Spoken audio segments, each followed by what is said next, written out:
And welcome back to the Lore and Valor podcast. I'm your host, Justin Watson. I am joined again today by my fellow authors and veterans, Joelle Presby, formerly of the United States Navy, author of the upcoming near-future hard science fiction novel, Dabare Snake Launcher. I'm gonna be able to say that right instinctively soon. And recently retired Air Force helicopter pilot and author of science fiction, secret history, alternate history, and many other genres, Kacey. Hi. And then joining us for the first time is a developer from a small independent game developer you probably haven't even heard of. My friend to educate and edify us on how Arcane not only pleases the general audience, but integrates the game aspects of League of Legends very well. Brian Urbanek. Thanks for joining us, Brian. Yay, Brian. All right, cool. So happy to be back with you guys. It seems like we've got a good keel on the channel, and I'm really excited to get back into Arcane. I've said it in several different places. Arcane is my favorite property to hit big or small screen in the last year. Edging out a lot of things that I'm very fond of. So I'll go ahead and open it up and say, guys, what struck you about this episode? What was most exciting to you about this one? And since he's new, I'll go ahead and haze the newbie. Brian, you go ahead and lead us off. Lord. So we get to meet Caitlin and not meet Caitlin. We get to have Caitlin start to move herself more full into the center stage, and we have her first real interactions with Vi. And that's something that fans of the lore knew was coming, and we were waiting to see it happen because of the way they are presented as such oil and water. Their unfolding over the series relationship does lead somewhere that is very well known to League players, and so it's very nice to see it played out in a way that is throwing some twists at us we didn't expect, but is clearly, like, we can see the path from here to where they end up. Cool. Joelle? The story was fun, but I kept being drawn to how beautiful Piltover is, and how, I'm planning to go on vacation there. And now I know where I don't want to eat. And I know that if I see a blue-haired woman, whether it's Caitlin or Jinx or Powder, I'm going to go the other way with my tour group. We're turning the bus around. But otherwise, I expect to have a lovely time in Piltover. Nice. Kacey? I am not a League player, but I was also super excited because they teased, at the end of episode 4, they teased Caitlin meeting Vi, and I was very excited to see how that interaction was going to go down. And then the other thing that I was very interested in was the continuation of Victor's storyline, as his physical condition continues to worsen and his frustration with their progress with the Hex Tech continues to build. I'm getting super villain backstory vibes, kind of a little bit coming from it, as I've done since the beginning, I've been trying to, and it gets harder every episode because every time I'm like, oh, I just want to keep going, I literally just finished watching right before we started recording this, and I had to no, it's time. I got to stop. I can't cheat and move ahead an episode because I have to stop so that we can record this podcast. But yeah, so I have no idea if I'm right. I'm enjoying these. I'm enjoying the speculation. Or the ability to speculate without knowing what's going on. But yeah, I loved the beginning interactions between Vi and Caitlin. And there was one moment that really struck me when, if I can start jumping ahead. Yeah, go ahead. Of course. Yeah. So there was one moment that really struck me. So during their initial interview, Caitlin shows Vi the graffiti that Powder left behind, or that Jinx left behind, and that of course gets a reaction out of Vi because she recognizes it as her sister's little character that she draws everywhere. But then, then that interaction, like they both sort of reset and cooled back. And then Caitlin went and pulled her strings with her buddy, then the brand new counselor, which there were some very funny moments in that episode where, again, we're all here for a second, but when Marcus is like, what is this, your first day on the job? And he's like, second. Well, sometimes the junior officer, a junior leader, most of the time it's really wise to shut up and listen. Right. Sometimes you have to be like, yeah, I'm new. I don't care. Do it this way. Yeah, exactly. You walk that line, right? Yeah.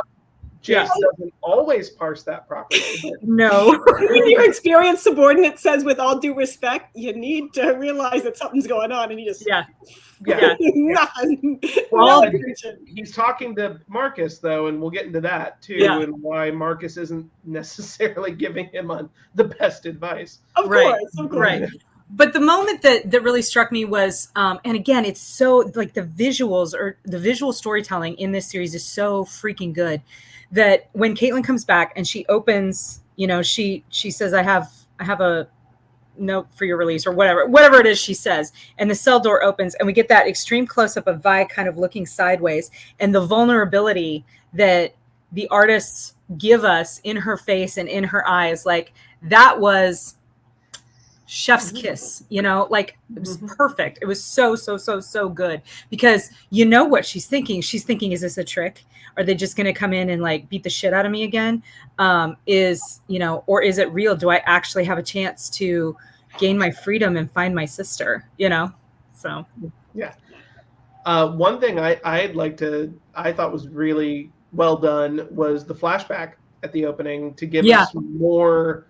Because Caitlin, we talked about last episode how it's nice to have Caitlin to flesh out the upper class isn't entirely made of bourgeois fops, right? But to see Caitlin interacting with Grayson from a while ago, and how that formed her character to get into her mind that her abilities aren't just about, because Caitlin comes across in that as very competitive, wanting to win things in her own right.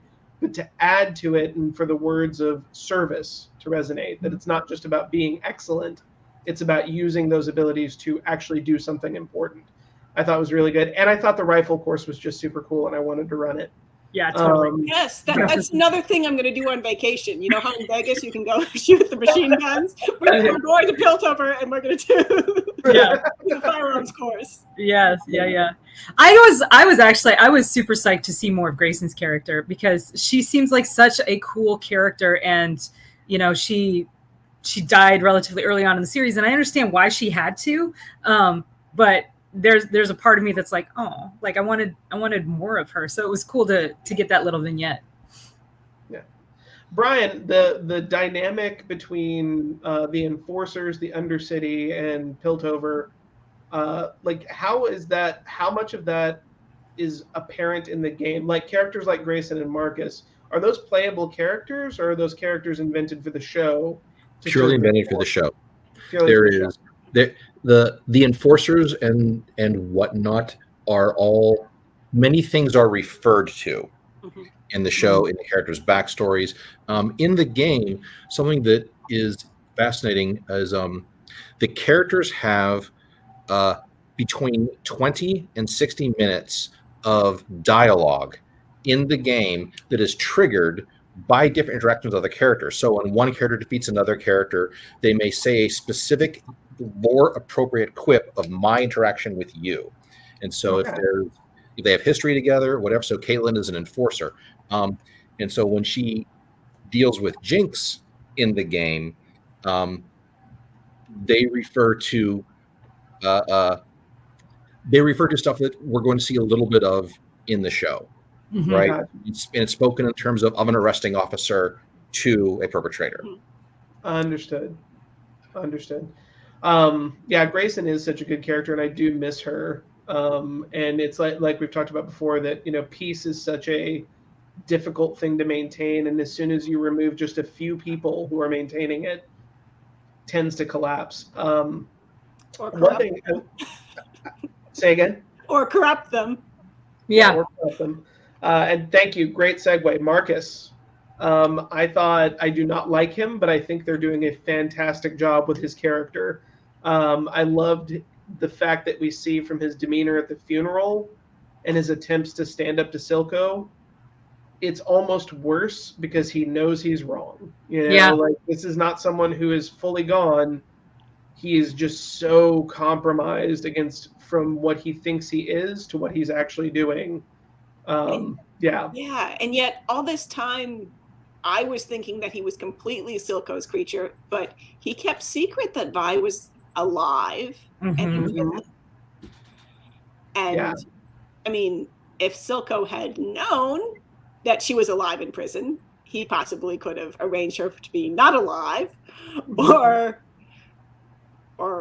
Marcus could have let her out sooner, or there are a lot of other things he could have done that probably would have been less good for Piltover, not for Zahn, but for Piltover. Yeah. And I don't think he cares about Zahn, at least at this point. I don't know if he ever will, but no, I agree. And about Zahn, he might have made different choices if he saw both parts of the city as important. Sure. And that is the fallacy that leads him down the road, right? Is because he doesn't understand there has to be give and take. Right. The way that Grayson did. As far as he's concerned, it's we're Piltover, you're Zahn, you have to do what we say. Right. But I appreciate the fantasy with the grenade when he's talking to Silco, when he's sitting there. Yeah. And like it looks like he's gonna do, like it plays through what's going on in his mind. I wasn't fooled, but I did think it was very good nonetheless, and that Silco read him correctly.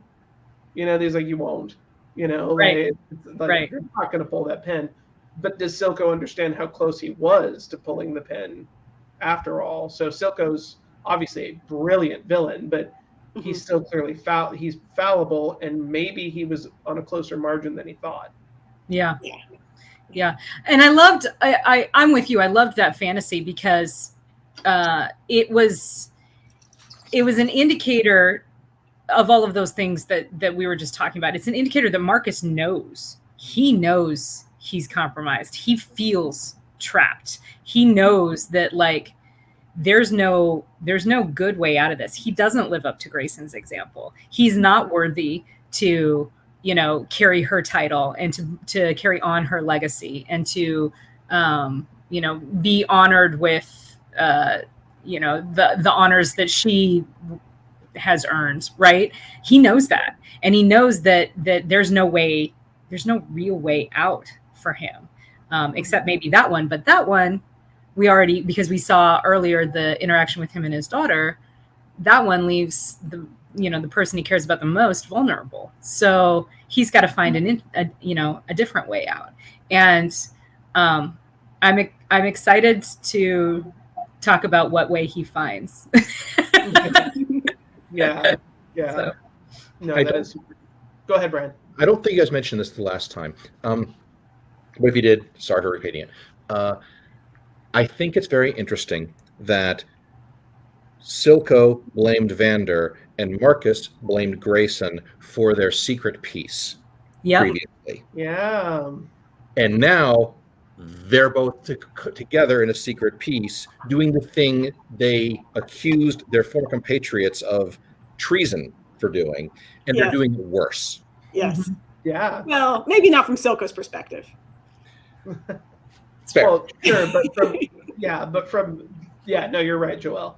But that's a great observation, Brian, that it is like the hypocrisy inherent in the way they operate is both interesting and completely believable based on what we see in real life. It is like, people operate on that different rules for thee, but not for me basis. Silco, like we talked about last episode, is, I'm doing all this for Zahn, and it's like, you've improved nothing in Zahn. Like you're the biggest power, and you've done nothing for the common man in Zahn so far. So, I think you're incredibly brilliant, but also delusional and self-serving.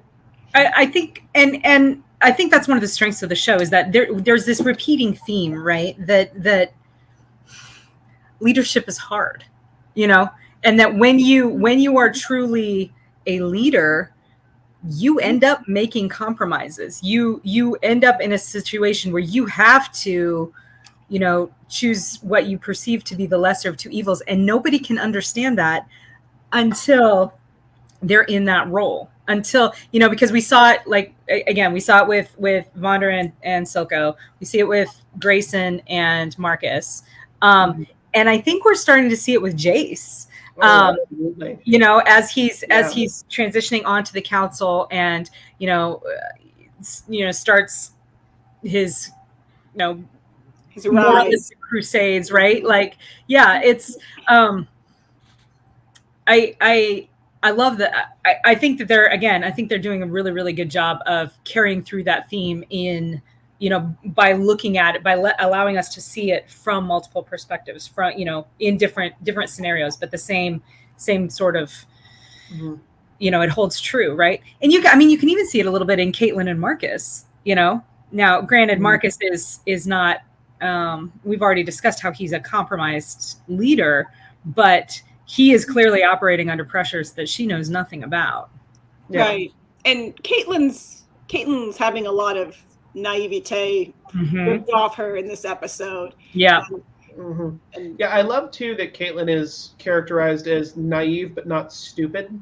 Yeah. Like, the truth is staring her in the face. She doesn't deny it. She's not like, oh, well, that's not real. She adjusts to reality. She just doesn't know what she doesn't know yet. I appreciate that. I want to talk about Jace a little bit, because this sort of plot line with the intrigues and the power shifting could so easily dissolve into Phantom Menace council meetings. Yes. Because it's so easy to get into, like, oh, we're in another subcommittee meeting. But I love just Mel Madara, the councilwoman, and Jace conversing, and their tension. And then I love Heimerdinger enjoying the opera while Jace is that's on our tour plan. Yeah. But I love Heimerdinger just sitting there oblivious, enjoying his show while Jace is cutting all these deals and the balance of power is shifting around him. I thought that was very artistic and very revealing of Heimerdinger's complacency. That's the problem with him. He's a good character. He's a wise character. He's complacent. And I think that was a very artistic way of the show to show that. And you're so right, Kacey, that leadership in just about any role is, the art of the possible, right? Right. And you go in, Jace is going in with all these high-minded, idealistic goals, but as soon as he actually has power, the minute you're trying to do the right thing and nothing but the right thing, it unifies every shitbag in the city against you. Yep. So it's like, okay, do you want to stay clean, or do you want to get things done? Right. Like, prioritize or be rendered completely ineffective. Your choice. Yeah. Choose your battle. So brutal and beautiful. Yeah. Yeah. I thought it was really, really well done. So. Yeah. Quick comment. And I love. Sorry, Brian. Go ahead. Quick comment on the opera. The area depicted is an area called Freljord, which is an area as or more developed in lore than as Piltover and Zon, with a huge cast of characters that is, at the time of the setting, engaged in a massive civil war, which is about to break out to hit more of the world. Oh, wow. So is that like a previous game? That Civil War that's depicted in the opera? Nope. Okay. I was wondering how much backstory was in there. So no, the opera is just the opera, but the region it's depicting the specific architecture, the waves, the ice, those specific boats. That's the Freljord region. War is coming. That's really cool. What you're telling us is we could have Arcane for seasons and seasons and seasons to come. Yes. As long as it keeps hitting well. I love that news. I think that's one of the best things I've heard all day. I love that. As long as Netflix keeps making money on it. So well, it was, it smashed every expectation, right? In terms of viewership. Yeah. I also like Mel's just one throwaway line it's easy to miss, but when she's opening up to Jace somewhat, she says the Madaras, her family, just take from this world. So you've seen her as this Machiavellian figure, rightfully so, for a long time. And then it turns out like, yeah, but the reason she's drawn to Jace is because she shares some of those same drives. She's just further along in the process than he is. Yeah, I wasn't sure if I should take her at her word, if she was saying that because she meant it or because she was saying that because she thought he wanted to hear it. Well, two things can be true. Right. So that's kind of how I took it. Like, I think she genuinely was getting a little vulnerable, but I think she was doing it with intent and with her eyes wide open, knowing that by getting a little vulnerable, she binds him closer to her.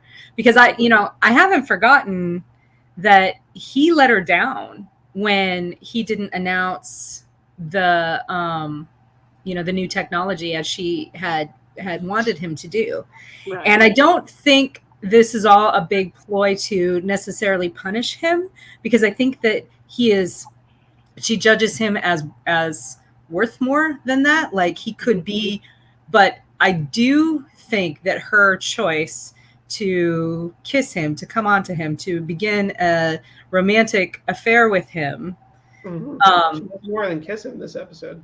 Well, right. The kissing was the inciting event, right? Like, I got that. Yeah, you don't get to the brown chicken, brown cow. Yeah.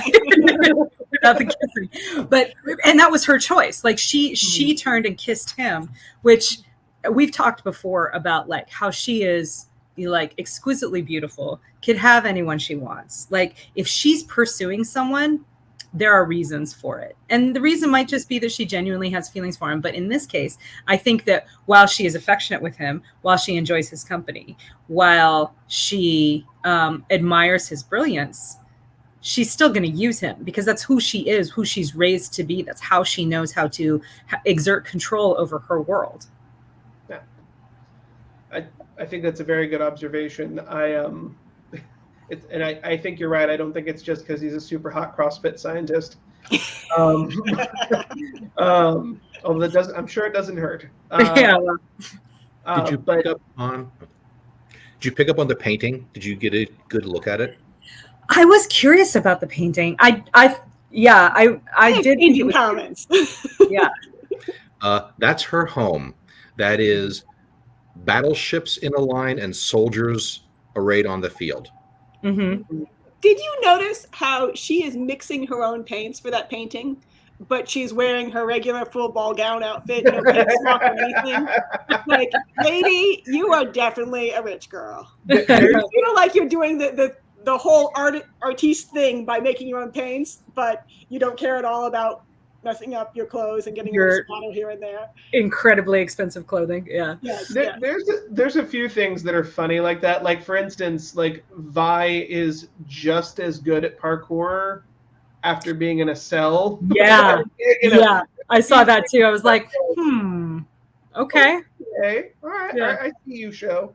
They must have the kind of prison where, there's yard time and they all just kind of rumble together and have gang fights on the regular. Either that or she just spent the entire time doing yoga,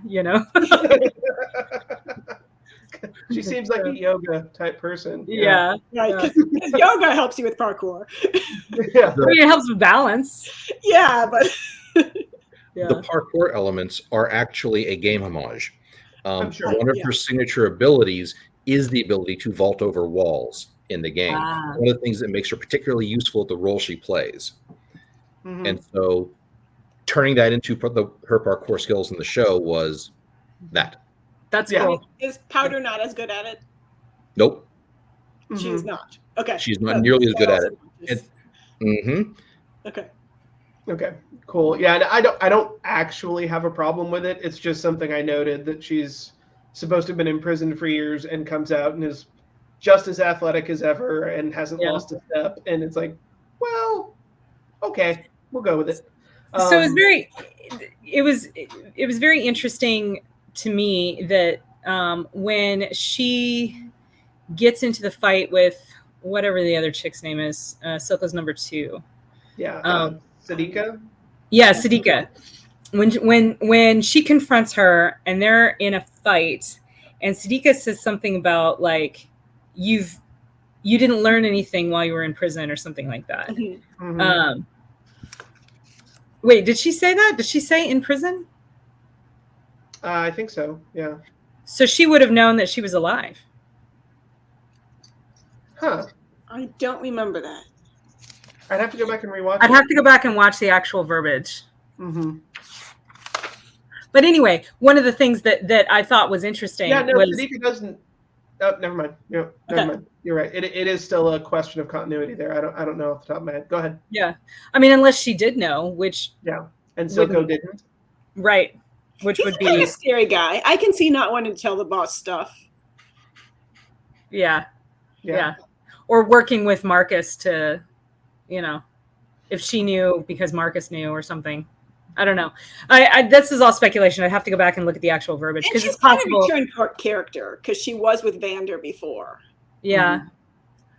yeah, So Fair she enough. might be like Marcus and not completely turned. yeah. Interesting.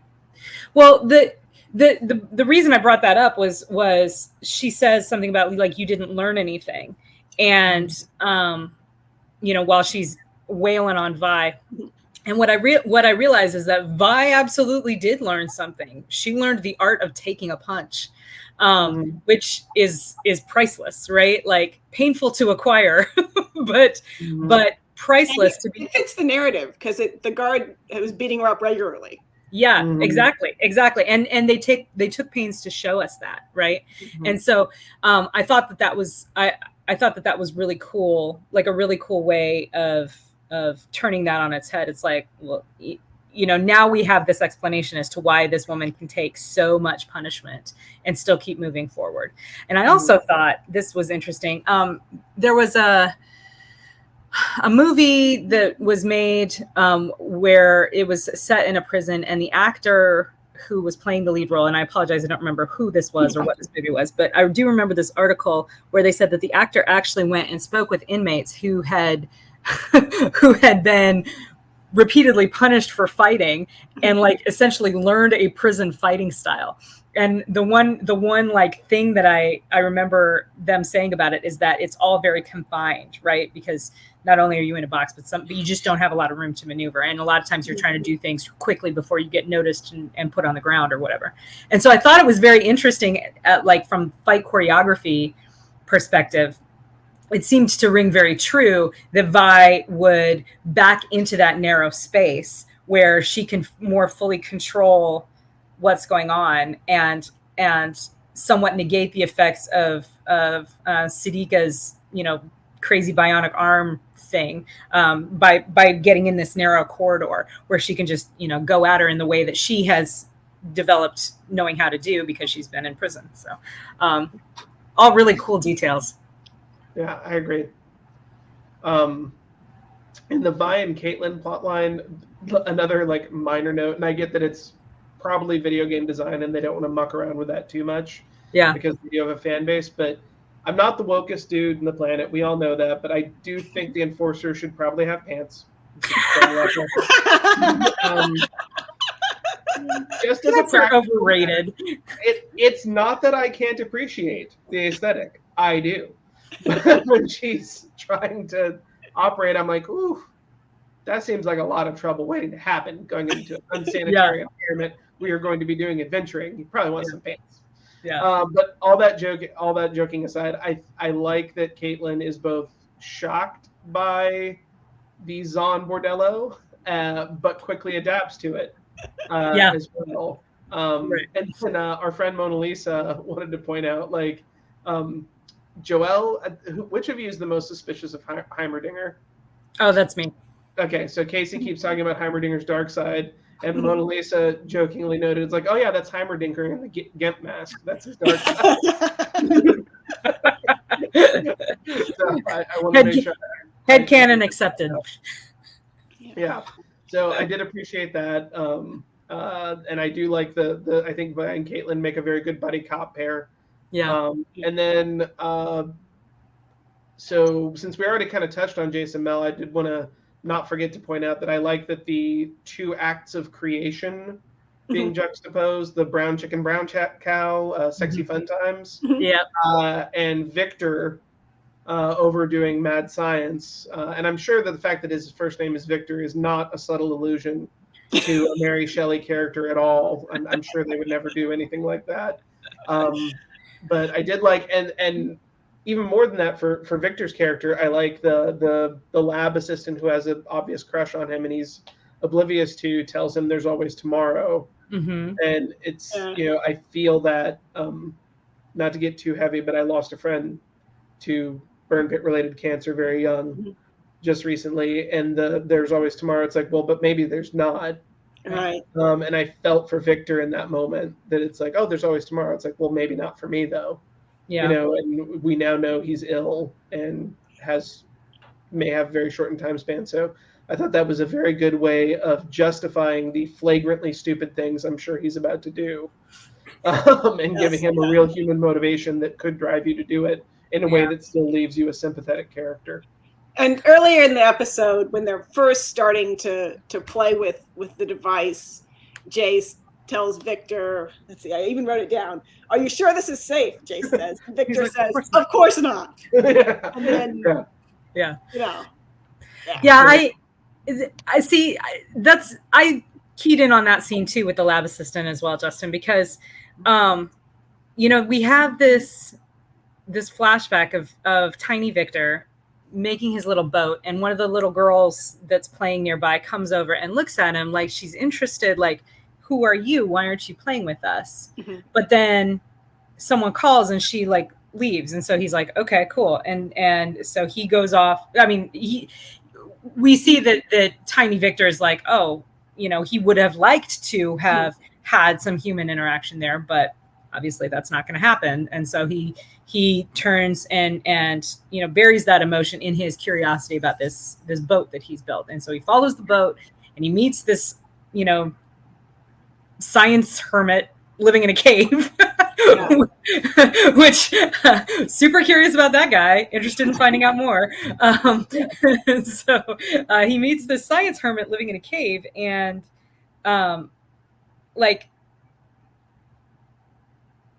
there's this line about loneliness, and it's like, so when we go back to the scene about, and I may be getting ahead of myself talking about that flashback, but when we go back to the scene with the lab assistant, there's that, well, there's always tomorrow.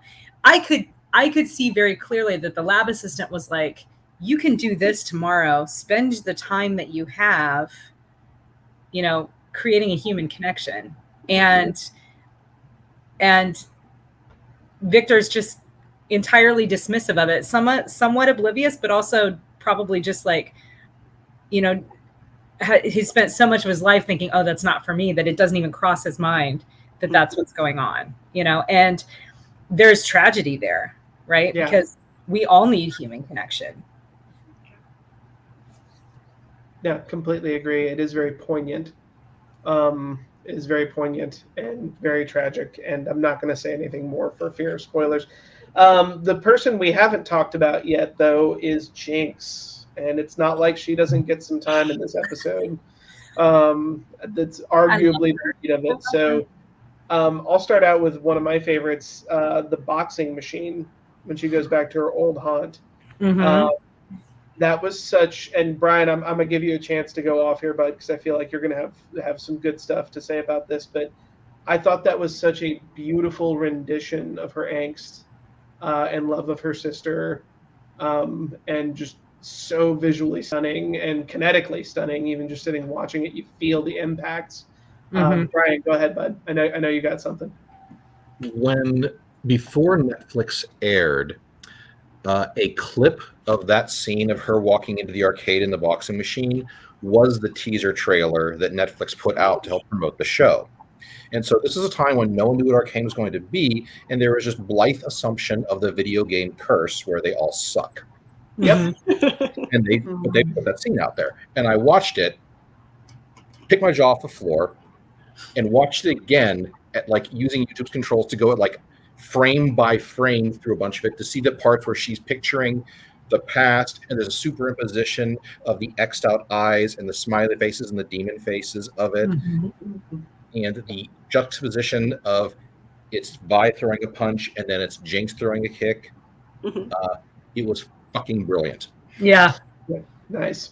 Yeah, it was gorgeous. It was, I'm I love the way that they're depicting Jinx's madness, her mental illness, her, whatever we want to call it. I'm going to use the word madness. I hope that no one hears any stigma. I don't mean it that way, but I use that term because it's they call it that in literature a lot, and that's what this is. Right? It's an appropriate dramatic term for Jinx. Yeah. We're not being pejorative towards anyone suffering from mental health issues. Please seek the help you need without stigma. We all do need it sometimes. So, Absolutely. but yes, Jinx is suffering from to our TED Talk. Yeah. As a literary device, that's what it is. It's the character's madness, right? So, and I love the way that they're portraying that. With the overlapping voices and the like Brian said, the juxtaposition of the visuals that she's seeing, because when we sense things as humans, we sense them in our brain, which is why illusions exist and why it's entirely possible for us to see things that aren't quote unquote really there, and entirely possible for us to hear voices that quote unquote aren't really there. They're there in our brain. They're very real to us, and so I think that again, the storytelling quality here is so good, and the ways in which they're doing that is just it's so good. Yeah, you're not wrong about that. I mean, all you need is to suffer enough sleep deprivation, and even a perfect person not struggling with their mental health. Right. And frankly, three of us will start to struggle. Yeah, exactly. And frankly, three of us on this screen hallucinate vividly and write it down for other people. Right.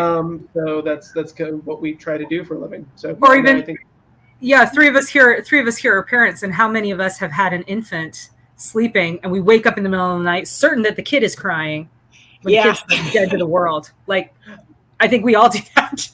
Complete tangent, but how much of a relief is it when you're a new parent and you hear the baby crying and you start to react and you realize it's not yours? I'll be in a public place and I hear the crying and I'm like, oh Lord God, what do I have? It's not mine. Yeah. And then I look at the other parent and I'm like, I understand. Yeah. I don't know how everybody else is feeling, but I'm not mad at you. God bless you. Yeah. Let me know if I can help. Yeah. Like, is there anything you need? Can I go grab you something? Yeah. No. The other thing I wanted to get into the Jinx arc, so to speak, is I love the tone of Silco's conversations with her, and that Silco tells other people what he needs to tell them to get them to do what he wants them to do. And he's doing that with Jinx as well. But you also get the sense that he wants Jinx to understand. There's a feeling of like he actually wants Jinx to approve. Not just do what he wants. And that he trusts Jinx more than his more experienced mad scientists who developed the Shimmer for him. He has mad scientists on staff, but he trusts Jinx to manipulate the hex tech. So I thought that was really cool. He has a vulnerability when talking to her that he has with no one else, and that's fascinating to me. Oh, and like when he taunts Vi, like I thought you were the pick of Vonder's litter, but I really, really enjoyed that as well. Yeah. We by far. Oh, and then I'm going to throw in one sour grape, and that this is an amazing episode, but it does have my least favorite thing on the show. The Imagine Dragons music video popped in the middle of it when she's walking around. I was just like, I'm sure they cost a lot of money to do your whole soundtrack, and I don't mind that they're the soundtrack even. This is the best thing Imagine Dragons has ever done. But I was like, you didn't need to do that. Like, I felt that was a little disruptive, but see, I kind of liked it. Honestly, that's fine. Like I didn't, And I'll tell you why. That this whole episode had a very, and you're going to think I'm a broken record because I say this, about a lot of things, but noir is my jam, right? And this whole episode had a very noir vibe to it. right? And there's strong noir threads throughout the series, but this one in particular, you know, with the scene with Vi like just getting out of prison and sitting at the counter in the rundown. I mean, she could have been Rick Deckard slurping noodles in the rain. You know what I mean? It was that same scene, right? You know, with coming back to the old neighborhood and seeing all the changes and having like the strong presence of the mood music and walking by like the live, you know, there's a strong tradition of that in noir flicks, you know, not necessarily of having like the actual artist there, but you know, like the street musician, for example. And so I just thought it was an homage to that. And yeah, it probably helped pay the bills to get Imagine Dragons to to collaborate, but I didn't mind it. I thought it was kind of cool. Yeah. They actually play with music like that a lot. The jukebox in Vander's bar, Kim Silko's bar, is used frequently as a device to bring soundtrack into the world, not just to the audience. It's diegetic, not exegetic all the time. Yeah. Yes. And it was 2 episodes ago, but the thing where Jinx is grooving out to her little phonograph while she's working on science stuff, the song she's grooving out to was the theme song they released the character to 6 years ago. Oh, cool. Oh. She's grooving out to her own theme song. But yeah. Very cool. And that is super cool to know. And I want to be clear, the music, even though I'm not the hugest Imagine Dragons fan, I'm not an Imagine Dragons hater. I feel like that's pretty basic too, but they're not like one of my top 10 bands. The music mostly works for me. My favorite musical moment that's, again, diegetic, meaning it's existing within the world, is when you have that one track that sounds like it's Motown, and the tension is what will Vonder do from a few episodes ago. I love that little sequence. That worked for me. But for some reason, this one just didn't hit right with me. But I can totally understand why it would appeal to others. So if that's my biggest complaint about the show, it's a pretty small complaint.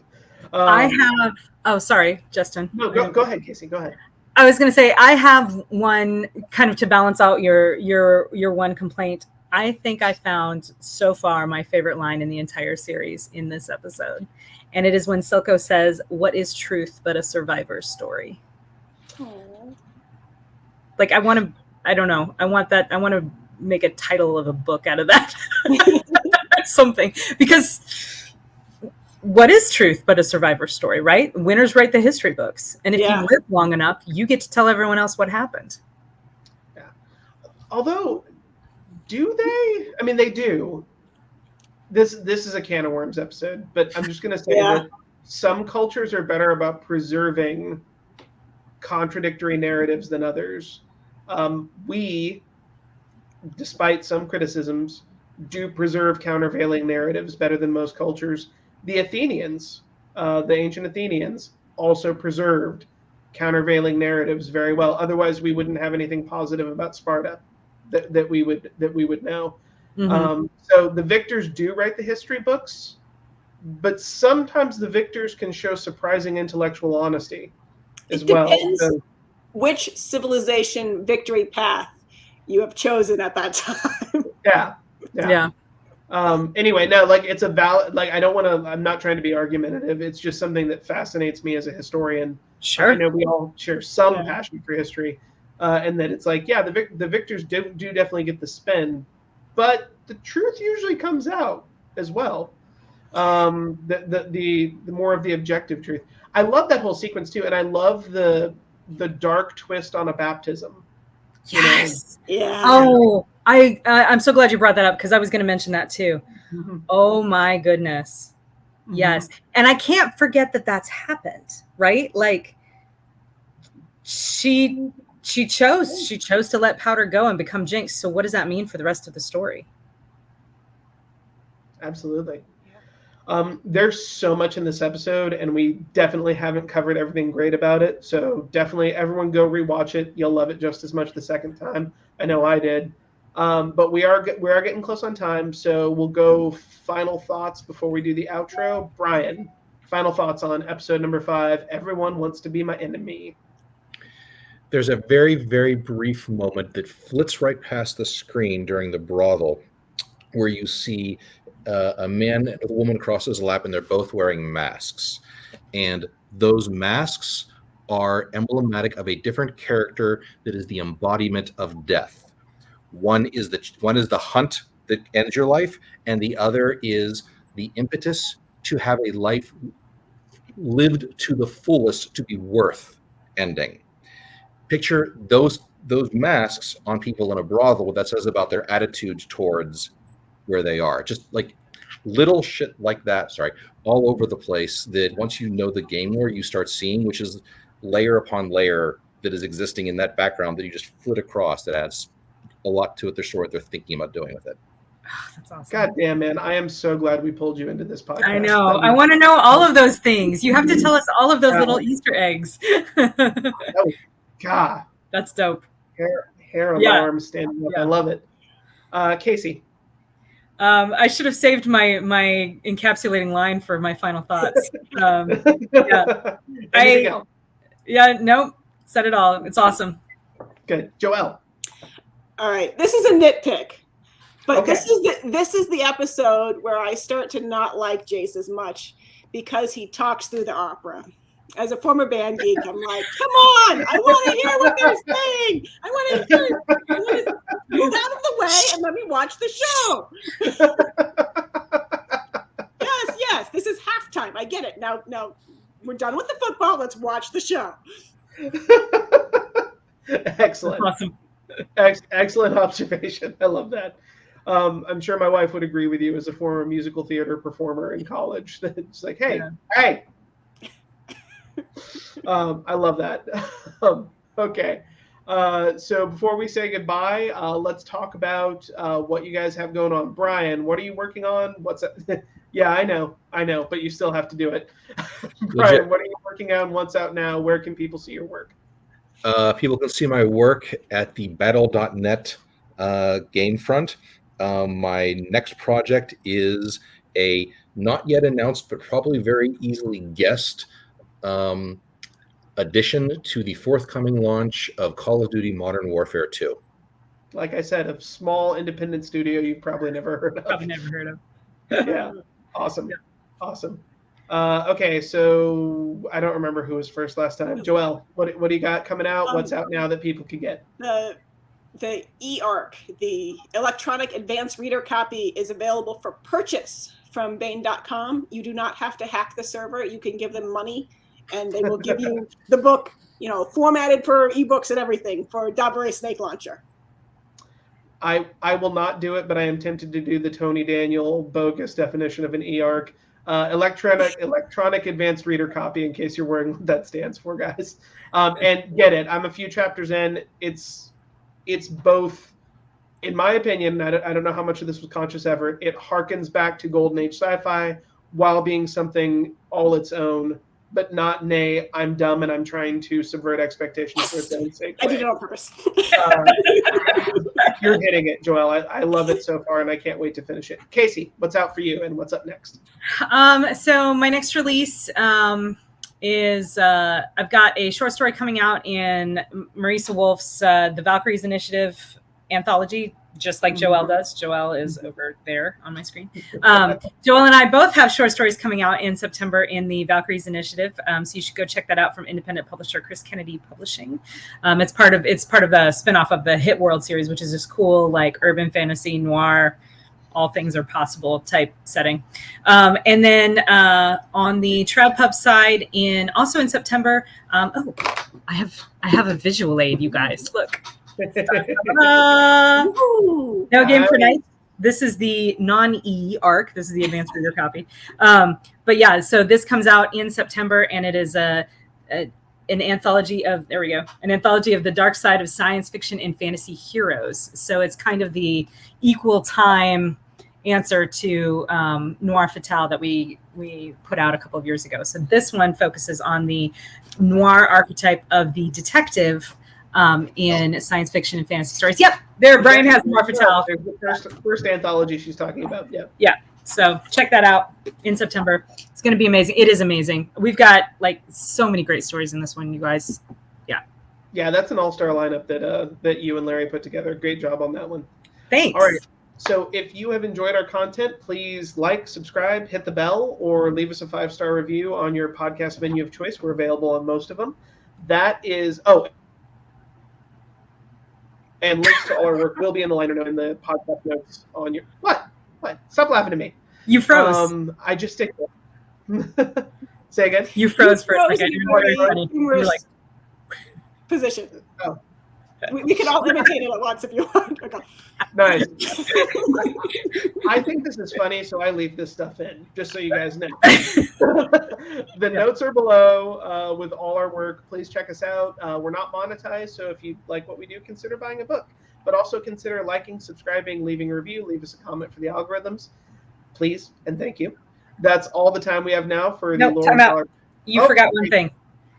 You and I have a book coming out in mass market paperback. And I didn't mention it because I thought you would. That is true. The Romanov Rescue, a novel of an alternate Russian Civil War in which the Reds may not just win. Oh, thank you, Joelle. Thanks, Joelle.